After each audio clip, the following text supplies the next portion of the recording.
అందరికి శనార్థులు మంచిగున్నారల్లా నేను వచ్చేసిన ఇయాల సుతం జబర్దస్త్ వార్తలు పట్టుకొచ్చిన ఇంకెందుకు ఆలస్యం మొదలు పెద్ద వార్తలు చూద్దాం పారి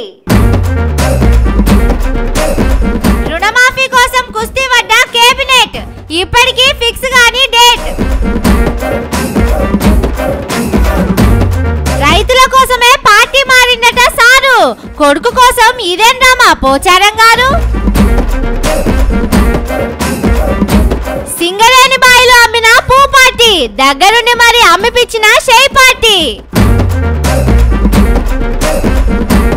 ములుగుల క్యూ కట్టిన ఇసుక లారీలు రీల్ కంటే స్పీడ్ గా తిరుగుతున్నాయి వీడియోలు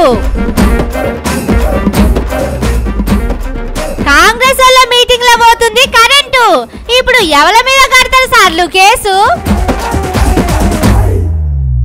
యాదగిరి నరసన్న మీద ఒట్టు రుణమాఫీ చేస్తా గద్వాల జోగులాంబ మీద ఒట్టు రుణమాఫీ చేస్తా యములాడ రాజన్న మీద ఒట్టు రుణమాఫీ చేస్తా కొండగట్టు అంజన్న మీద ఒట్టు రుణమాఫీ చేస్తా జూబ్లీ హిల్స్ పెద్దమ్మ మీద ఒట్టు రుణమాఫీ చేస్తా డిసెంబర్ 9 రుణమాఫీ మాట తప్పినాక మన రేవంత్ సార్ వేసిన ఒట్టు ముచ్చటేది అదే ఒట్టు మీద ఇవాళ కేబినెట్ లో మీటింగ్ పెట్టిండ్రు ఏం జరిగిందో తెలుసుకుందాం పండి 15 ఆగస్టు లోపల రైతులందరికీ 2 లక్షల రుణమాఫీ చేస్తా అని తెలంగాణలో ఉన్న దేవుళ్ళు అందరి మీద ఒట్టేసిండు కదా మన రేవంత్ సారు ఇక తెల్లారే పొద్దుకే 15 ఆగస్టు రానే వస్తుంది రుణమాఫీకి డేట్ దగ్గర పడుతున్నది ఇక గిదే ముచ్చట మీద ఇవాళ సెక్రటరియట్ లో మంత్రులందరితో కలిసి మీటింగ్ పెట్టిండు ముఖ్యమంత్రి రేవంత్ సారు అర్జెంట్ గా టీవీలో ముంగటికి వచ్చి మాట్లాడిండు మరి అనుకున్న టైంకు రుణమాఫీ చేస్తావా సారు తినబోతూ రుచులు ఎందుకు వంట ఎట్లా ఉండాలనో మా నలబీబ పాకం వండే మా బట్టి విక్రమార్క గారికి తెలుసు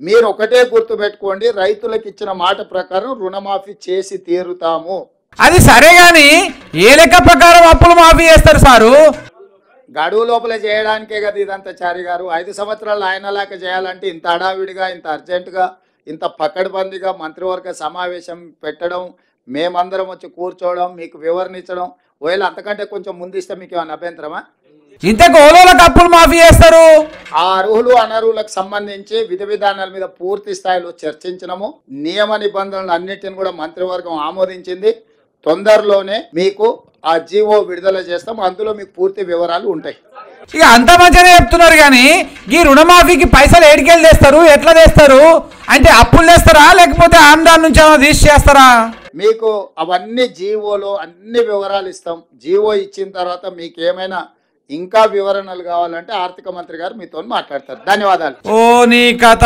అయిపోయానా అంతా చిన్న ముఖ్యమంత్రి బట్టి సార్కే ఎరక దానికి పైసలు జమ చేసుడు ఆయన బాధ్యత అంటే రుణమాఫీ పైసల కోసం భూములు అమ్మినా అప్పులు చేసినా ఛార్జీలు వెలిచినా అంతా బట్టి సార్ మీదకే నువ్వుకొచ్చని పిలాన్ వేసుకున్నారా ఏంది కానీ మీరు అంతసేపు మాట్లాడినా ఒక్కటి మాత్రం మాకు క్లారిటీ వస్తలేదు సారు రైతు రుణమాఫీ ఎవరికి చేస్తారో చెప్పలేదు ఎంతమందికి చేస్తారో చెప్పలేదు మాఫీ చేస్తాం మాట నిలబెట్టుకుంటాం అనే మాట మాత్రం 3-4 సార్లు చెప్పిర్రు ఇక రైతు భరోసా గురించి అయితే ఈసారికి కూడా ఆశలు ఎదుర్కోవాల్సిందే ఎవరెవరికి ఇవ్వాలనే దాని మీద ఓ కమిటీ ఏర్పాటు చేస్తారట ఇక ఆ కమిటీ వచ్చే నెల 10 తారీఖు వరకు కాగితాలు రెడీ చేయాలన్నట అటెనక దాని మీద చర్చలు మీటింగ్లు అని ఇంకో నెలన్నర పట్టొచ్చు ఆ లోపల ఆనకాలం పోయి యాసంగి వచ్చినా వస్తుంది అంటున్నారు రైతులు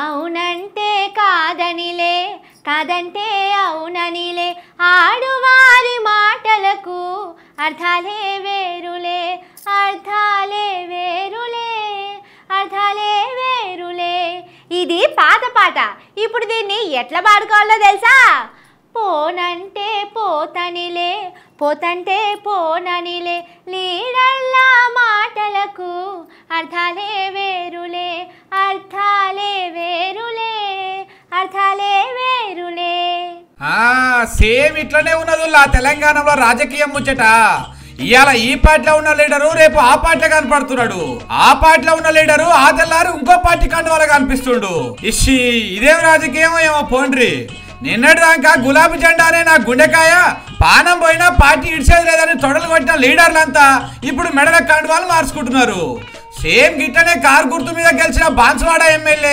మాజీ స్పీకర్ పోచారం శ్రీనివాసరెడ్డి సారు ఏజ్ల బారైనా పార్టీ కూడా గట్టిగానే దుంకిండు. శుక్రవారం నాడు మన ముఖ్యమంత్రి రేవంత్ సారు పోచారం సార్ ఇంటికి పోయి కూర్చొని మంచి చెడ్డ ముచ్చట్లు మాట్లాడుకొని కాంగ్రెస్ కండువా మెడలేసుకొని మీడియా ముంగల్కి వచ్చి ఇగో ఇట్లా మాట్లాడిర్రు.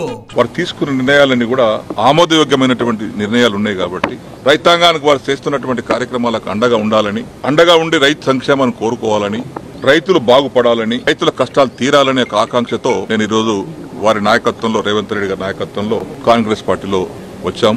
ఓరక్క ఇదెక్కడ పంచాయతీరు, నువ్వు పార్టీ మారితేవి గాని ఈ 6 నెలల్లో వ్యవసాయం చేసే వాళ్ళకు రేవంత్ సార్ సర్కార్ మంచిగా చేసిందంటేనే దేంతో నా వాళ్ళు అర్థమైతలేదు. కేసీఆర్ పెట్టే రైతు బంధు పైసలు 7,600 కోట్లు మింగి 6 నెలలు రైతులను అరికోసం పెట్టిండ్రు.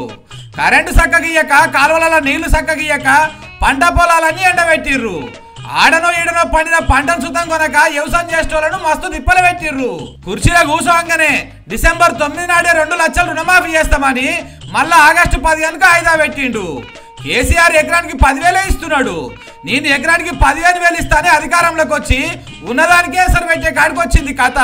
అయిందా మెడల కండువా మారంగానే మెదట్ల పురుగు వచ్చిందా అయ్యింది మీకని అడుగుతున్నారు ఈ ముచ్చటెరకైన అన్నదాతలు. ఇట్లా పిస మాట్లాడినందుకే అప్పట్లో ఇదే రేవంత్ సారు ఈ పోచారం సార్ను ఏమన్నాడో చూడుండ్రి. పోచారం ఆయన కొడుకులు తలా ఓ దిక్కు ఒక ఆంబోతును ఎన్నుకుంటే అచ్చొచ్చిన దున్నపోతులు 3 వచ్చి ఊరి మీద పడి మేస్తున్నాయి. ఊర్లలో మైసమ్మకు దున్నపోతులే నిడిచిపెడతారు. అవి ఎక్కడ పడితే అక్కడ దొంగ చేనులలో పడి మేస్తాయి. ఇవాళ ఈ బాన్సువాడలో మైసమ్మకి ఇచ్చిన దున్నపోతులాక ఊరు మీద పడి మేస్తున్నారు. కొంచెమైనా సిగ్గుసేరం ఉందా అని నేను అడుగుతున్నా. అచ్చోసిన ఆంబోతులాకున్న నీ 2 కొడుకులను నియంత్రించలేవా ఇక్కడ? చూసిండ్రు కదా ఆంబోతులు దున్నపోతులని రేవంత్ సారు అప్పట్లో ఎవరు తిట్టిండో. పోచారం సార్ వాళ్ళ కొడుకులు నేను రేవంత్ సార్ అరుచుకున్నది. ఇప్పుడు గాయన రాజకీయం కోసమే కాటికి కాల్ చాచే ఏజ్లా పోచారం సార్ కాంగ్రెస్ కండువా కప్పుకుంటా సోషల్ మీడియాలో మస్తు మాట్లాడుకుంటున్నారు. అట్లా కొడుకు కోసం అని చెప్పే ఇజ్జత్ పోతుందని రైతుల కోసం పార్టీ మారుతున్నా అని చెప్పుకున్నాడు కావచ్చు పాపం.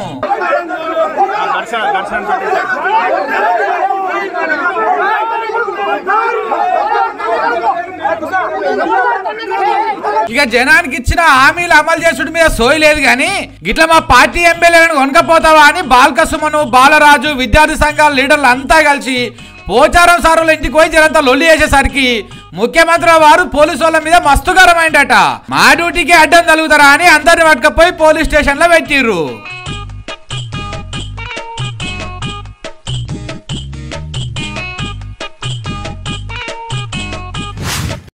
మీ పార్టీ లంగది, మీ పార్టీ దొంగది. మీ పార్టీలో ఉన్నోళ్ళంతా లంగలు లంగ ముచ్చట్లే చెప్తారు. మీరే పెద్ద దొంగలు. మీ పార్టీ పెద్ద దొంగల పార్టీ. ఇగో గిట్లనే ఉంటది మీడియా ముంగట కాంగ్రెస్ బీజేపీల ముచ్చట. కానీ అసలు కథ ఏందో తెలుసా? స్నేహితుడా స్నేహితుడా రహస్య స్నేహితుడా, చిన్న చిన్ననా కోరికనే అల్లుకున్న స్నేహితుడా. ఇదన్న మాట ముచ్చట. కావాలంటే మీరే చూడండి. అబ్బబ్బబ్బబ్బబ్బ రామశిల్క లెక్క ఎంత ముద్ద నవ్వుతున్నారో కదా సార్లు. చెయ్యి పార్టీ చిన్న ముఖ్యమంత్రి బట్టి సారు, పువ్వు పార్టీ కేంద్ర మంత్రి కిషనాల్ సారు ఒకళ్ళొగరు కండ్ల కండ్లు పెట్టి చూసుకుంటా ఒకళ్ళ చేతుల పూలు ఇంకొకరి చేతిలో పెట్టుకుంటా ముసి నవ్వుతున్నారు కదా. ఈ నవ్వుల పువ్వులని ఏడనో ఎరికే నానుల్లా. శుక్రవారం నాడు హైదరాబాద్ లా సింగరేణి బొగ్గుబాయిలు అమ్ముతందుకు ఏలంపాట పెట్టిరు కదా గాడా.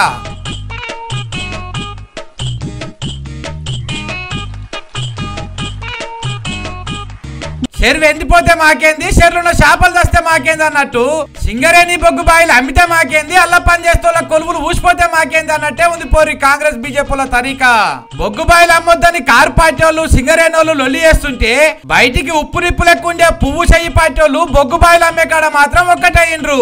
కేంద్రంలో ఉన్న పువ్వు సర్కారు, రాష్ట్రంలో ఉన్న చెయ్యి సర్కారు వాళ్ళు ఇద్దరు కలిసి దగ్గరుండి మరీ అమ్ముడు కార్యాన్ని విజయవంతం చేసిర్రు. ఇక ఈ ముచ్చట ఎక్కువ మందికి ఎరక కావద్దని ఇయాలనే car party MLA Pocharam Srinivas సార్ను పార్టీలో షరీక చేసుకొని ఆర్తలు రాసే టీవీలు పేపర్లు అటు దిక్కు తిప్పిరని జనంతా రాజకీయం తెలిసిన వాళ్ళు అంటున్నారు.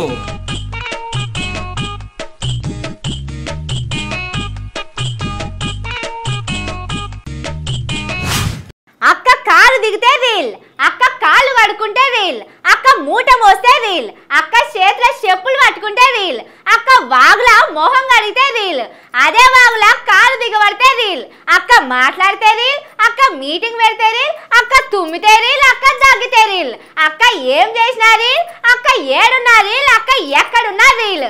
రీల్ అంటే అక్క, అక్క అంటే రీలు. ఇప్పుడు అదే అక్క నియోజకవర్గంలో ముచ్చట రీల్ కంటే స్పీడ్ గా తిరుగుతుంది. అదేందో అరుచుకుందాం పాండ్రి.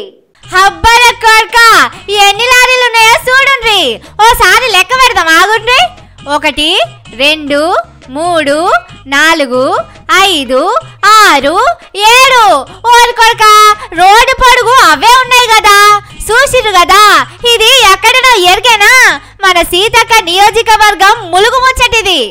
ములుగు జిల్లా వెంకటాపురం మండలంలో పట్టపగటిలే లెక్కలేనని లారీలు పెట్టి ఇసుక ఎత్తుకపోతున్నారు. పొద్దుగాల మాపటీలి అని ఇరాం లేకుండా దినాం ఇసుక కొట్టుకపోతున్నారట.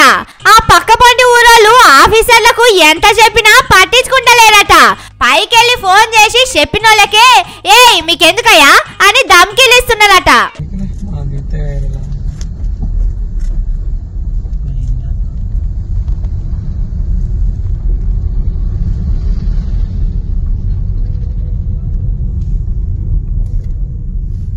అప్పట్లో ప్రతిపక్షంలో ఉన్నప్పుడు ఇసుక లారీలు జోరుగా నడుస్తున్నాయి, రోడ్లన్నీ ఖరాబ్ అవుతున్నాయి. ఇదంతా కారు పట్టోలే చేయిస్తుర్రు, ఇసుక దందా చేసి మస్తు కమాయిస్తుర్రు అని బిడ్జీలు రోడ్ల పొంటి వీడియోలు తీసి రీల్స్ పెట్టేది సీతక్క. కాలం కలిసొచ్చి కాంగ్రెస్ అధికారంలోకి వచ్చినాక ఎమ్మెల్యే సీతక్క మంత్రి అయింది.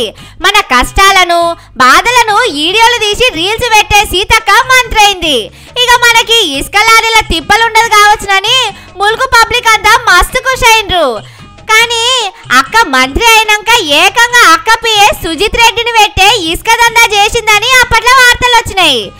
ఇంత జరిగినా అక్క పిఏ అరెస్టు కాలే, ములుగుల ఇసుక దందా ఆగలే. మైనింగ్ ఆఫీసర్లు అటు దిక్కే పోతలేరు, పోలీసు వాళ్ళు పట్టించుకుంటలేరు. ఇదేందక్క ఇట్ట చేస్తున్నావు, మా ఇంటి దీపమని ముద్దు పెట్టుకుంటే మూతిగాలట్టే అయింది మా పరిస్థితి అని ఇసుక లారీలతోని ఇబ్బంది పడుతున్న ములుగు పబ్లిక్ అంటున్నారు.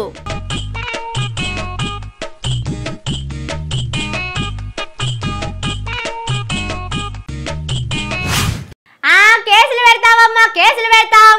కరెంటు పోయిందంటే కేసులు పెడతాం, కరెంటు రాలేదంటే కేసులు పెడతాం, సర్కారోళ్ళు చక్కగిస్తలేరన్నా కేసులు పెడతాం, కరెంటోళ్ళ మీద సోషల్ మీడియాలో ఏం పెట్టినా కేసులు పెడతాం, ఎక్కువ తక్కువ మాట్లాడితే ఫోన్ చేసి బెదిరిస్తాం, ఇంకెక్కువ చేస్తే ఇంటి మీటర్లు పీకేస్తాం, కరెంటు కట్ చేస్తాం. ఇగో గిట్లా ఉన్నది కరెంటోళ్ళ కదా. కరెంటు వస్తలేదన్నా కేసే, కరెంటు పోయిందన్నా కేసే. మరి కేసులు లేక పోలీసు వాళ్ళు ఖాళీగున్నారో లేకపోతే కరెంటోళ్ళ మీద పాయడం ఎక్కువైందో తెలియదు కానీ బొచ్చెడు కేసులు పెడుతున్నారు. మరి ఇప్పుడు ఎవరి మీద సార్ కేసు? జారిపడ్డట అయిపోయింది పోరి కాంగ్రెస్ వాళ్ళ కథ.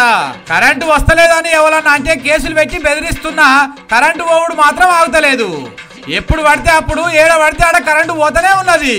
మొన్ననే జగిత్యాల కాడ కరెంటు పోతలేదు, 24 గంటలు ఇరాం లేకుండా ఇస్తున్నామని గొప్పలు చెప్పుకుంటేందుకు కరెంటు వాళ్ళు పెట్టుకున్న మీటింగులనే కరెంటు పోయింది. సంబంధించింది అడగాలని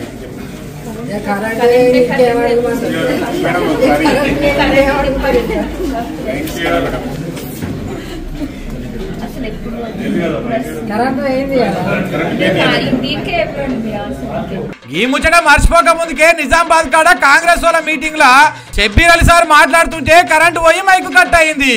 ఇక అట్లనే నిలబడి మైకు చెక్ చేస్తే ఇజ్జత్ పోతుంది అనుకున్నాడో ఏమో జీవన్ రెడ్డి సారు. కూసో కూసో అని సైగ చేసి కూసోబెట్టిండు. అప్పట్లో సర్కార్ వచ్చిన కొత్తలా జీవన్ రెడ్డి సారు కళ్యాణ లక్ష్మి చెక్కులు వంచుతుంటే కూడా గిట్టనే కరెంటు పోయింది. ఏడనంట కరెంటు పోయిందని సోషల్ మీడియాలో పెడితే కేసులు పెడుతున్న కరెంటు వాళ్ళు పోలీసు వాళ్ళు మరి ఇప్పుడు ఓల మీద కేసులు పెడతారో చూడాలి.